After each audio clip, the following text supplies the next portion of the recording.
Hai semua, Belanda memiliki sejarah panjang mengenai bencana banjir. Hal ini tidak terlepas dari faktor topografi Belanda yang berada di bawah permukaan laut. Sekitar 1/3 atau 27% wilayah Belanda berada di bawah permukaan air laut. Dari total luas wilayah Belanda, sekitar 59% memiliki potensi terendam saat terjadi badai besar atau kenaikan permukaan air laut. Awalnya Belanda mengatasinya dengan kincir angin polder di abad ke-15. Kincir angin yang dibangun berfungsi untuk memompa air keluar yang kemudian dialirkan ke laut. Dan karena banyaknya kincir angin itu, membuat Belanda mendapatkan sebutan sebagai negeri kincir angin serta menjadi ikon bagi negara tersebut. Setelah itu datanglah banjir besar di tahun 1953 akibat terjangan air dari Laut Utara. Banjir itu menewaskan sebanyak 1.836 orang, 70.000 orang dievakuasi, 9% lahan pertanian terendam banjir, serta menghancurkan sekitar 10.000 bangunan.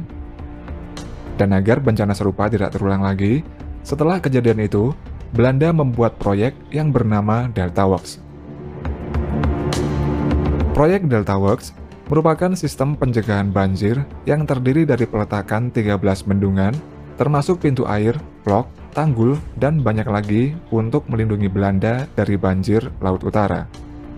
Dan tidak hanya untuk melindungi dari banjir, Delta Works juga berfungsi untuk menyediakan air minum segar serta irigasi. Pengerjaannya dimulai pada tahun 1954 yang selesai pada tahun 1997.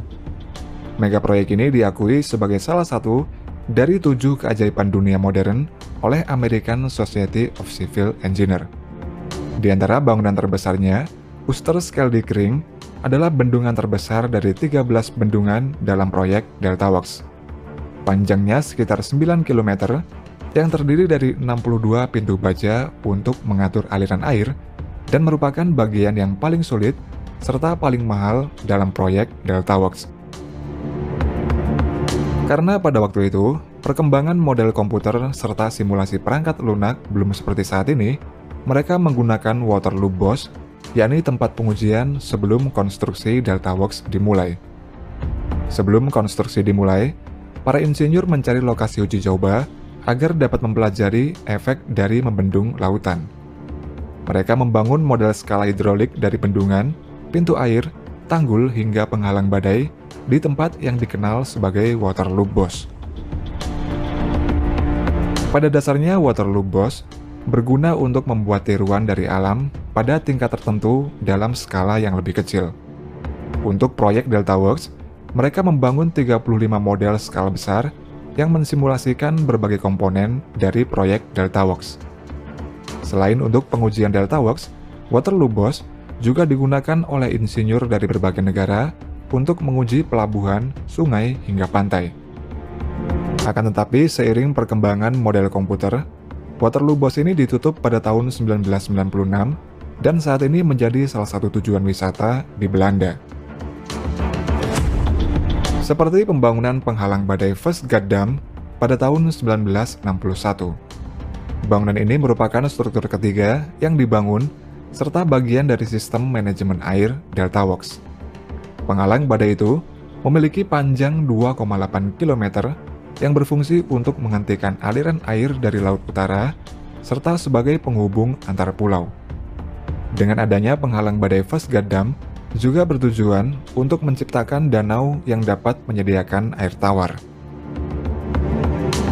Pada waktu itu, untuk membangun penghalang badai Vestergaard Dam, dibutuhkan caisson yang memiliki pintu air.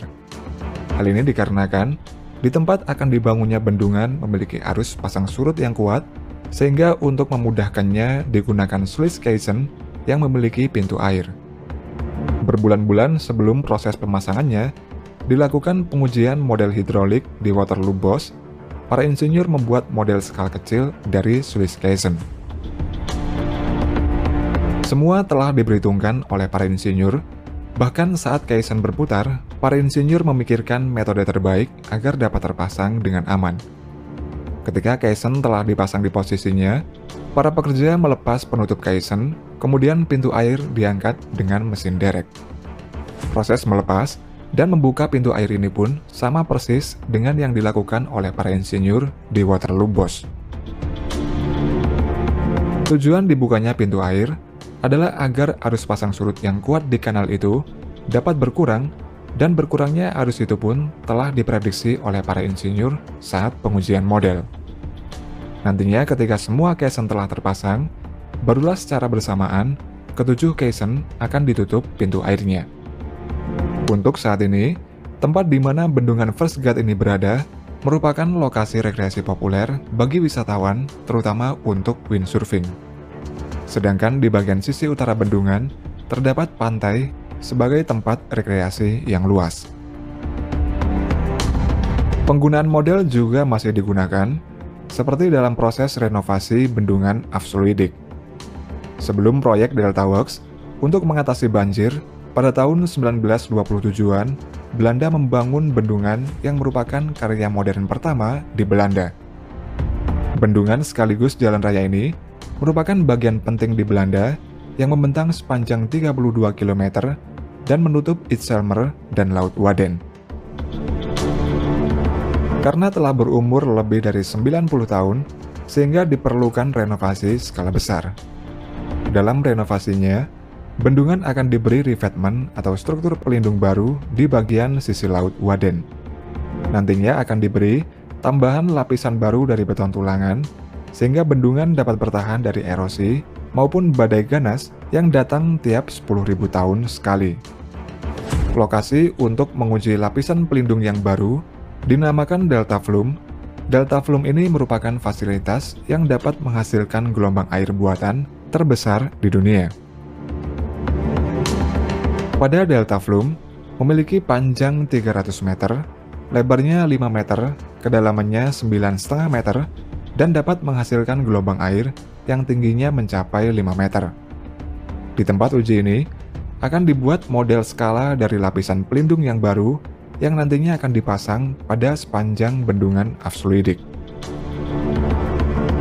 Pada saat pengujian, model lapisan pelindung yang telah dipasang akan diberi gelombang air secara terus-menerus. Tiap jamnya akan dihitung, serta direkam menggunakan sensor seberapa sering meluapnya air pada lapisan itu. Melalui pengujian di Delta Flume ini, juga berfungsi untuk mengoptimalkan desain dari balok beton yang akan dipasang di bendungan Afsluitdijk. Sehingga nantinya akan didapatkan desain lapisan pelindung yang stabil, serta dapat menangani badai yang akan terjadi secara terus-menerus. Setelah dilakukan proses pengujian, dilanjutkan dengan proses pemasangan lapisan pelindung dalam skala asli di bendungan Afsluitdijk. Pada tahun 2019, proyek penguatan dan renovasi pada bendungan Afsluitdijk dimulai. Renovasi tersebut menghabiskan biaya mencapai 8,9 triliun rupiah. Mereka membutuhkan 75.000 balok beton sebagai lapisan pelindung yang masing-masing beratnya mencapai 6 ton. Selain itu, pada bendungan juga dibangun saluran air yang baru yang dilengkapi dengan teknologi terkini.